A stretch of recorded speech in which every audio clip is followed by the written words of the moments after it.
आज जो है पार्टी में खुल के आना नहीं चाह रहे, अंदरूनी क्या बोलते हो साथ देना चाह रहे। अरे भाई, किसी के भी जरिए कितना भी छुप छुपा के आओ, तुम साहब के आदमी हैं तो खुले आम आओ ना, तुम शर्म रहे क्यों? कुछ बन मुट्ठी से आते, कुछ रातों में आते, कुछ दिनों में आते, आके साहब से ही काम लेते। अस्सलाम वालेकुम, नमस्कार, जय भीम, सत श्री अकाल मेरे दोस्तों। आज हम गाड़ीपुरा अन्नू भाई के ऑफिस पे आए हुए। ये बीजेपी का कार्यालय है। अल्पसंख्यक मोर्चा के महानगर अध्यक्ष, जिला अध्यक्ष अन्नू भाई, जो काफ़ी दिनों से बीजेपी में काम करते हैं और इन पे विश्वास करते हुए, हमने जैसा पहले भी बताया था कि कुछ महिला ने इसमें प्रवेश किया है, मुस्लिम महिला ने खास करके, उसी तरह आप मुस्लिम नौजवान भी बीजेपी के अंदर शमूलियत ले रहे हैं।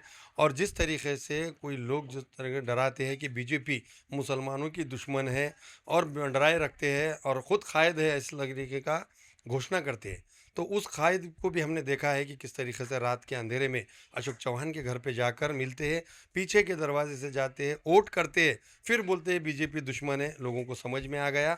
आज अन्नू भाई के हाथ पर कई नौजवानों ने यहाँ पर शमूलियत ली, बीजेपी के पदाधिकारी मिले, उनसे जानते अन्नू भाई से कि क्या उनको पोस्ट दिया गया है। तो मेरे तरफ से अस्सलाम वालेकुम, सत श्री अकाल, जय भीम, नमस्कार। भारतीय जनता पार्टी के अंदर जो है, जो बारीकी से काम होता है, उस तरीके से कांग्रेस पार्टी जो थी, खाली मुसलमानों को वोट को यूज़ किए, मुसलमानों को वोट लिए गए।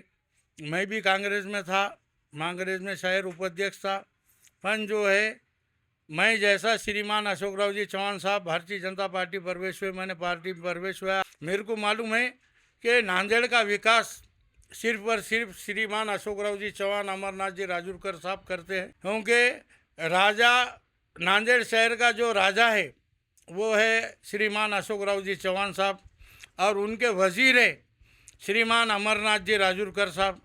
और ये राजा वज़ीर मिलके नांदेड़ में ना मुस्लिम देखा जाता, ना कोई समाजों को देखा जाता, खाली विकास को देखा जाता। आज जो है पार्टी में खुल के आना नहीं चाह रहे, अंदरूनी क्या बोलते हो साथ देना चाह रहे। अरे भाई, किसी के भी जरिए कितना भी छुप छुपा के आओ, तुम साहब के आदमी हैं तो खुले आम आओ ना, तुम शर्म रहे क्यों? कुछ बन मुट्ठी से आते, कुछ रातों में आते, कुछ दिनों में आते, आके साहब से ही काम लेते। कि आज हमारे वार्ड नंबर 5 के अनवर भाई काफ़ी तादाद में अपने संग नौजवान बच्चों को लाके आज इनको पार्टी के तरफ से मंडल अध्यक्ष बनाया गया वार्ड नंबर 5 का, और मंडल अध्यक्ष बना के तमाम लोगों को कामों को अंजाम देना, इस तरीके से इनसे वादा, इनसे आश्वासन लेकर इनको पार्टी के अंदर प्रवेश किया।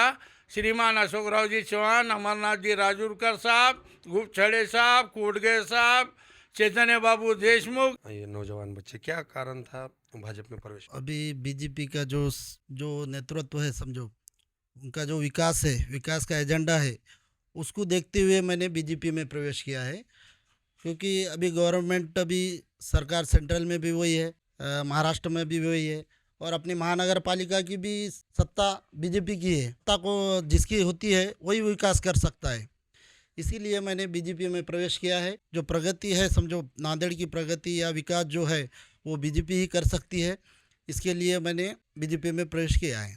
जी, अन्नू भाई ने जो जिम्मेदारी दिए है मुझे, वो वार्ड नंबर 5 की है, पीर नगर, पीर बुरान, ऐसे कुछ एरिया है। भी काम जो कहेंगे वो मैं बिल्कुल उन पे अमल करूँगा। अन्नू भाई के जो भी, समझो जो भी बताए काम, या पार्टी जो काम बताएगी मुझे, तो बिल्कुल मैं उस रास्ते पे चलूँगा।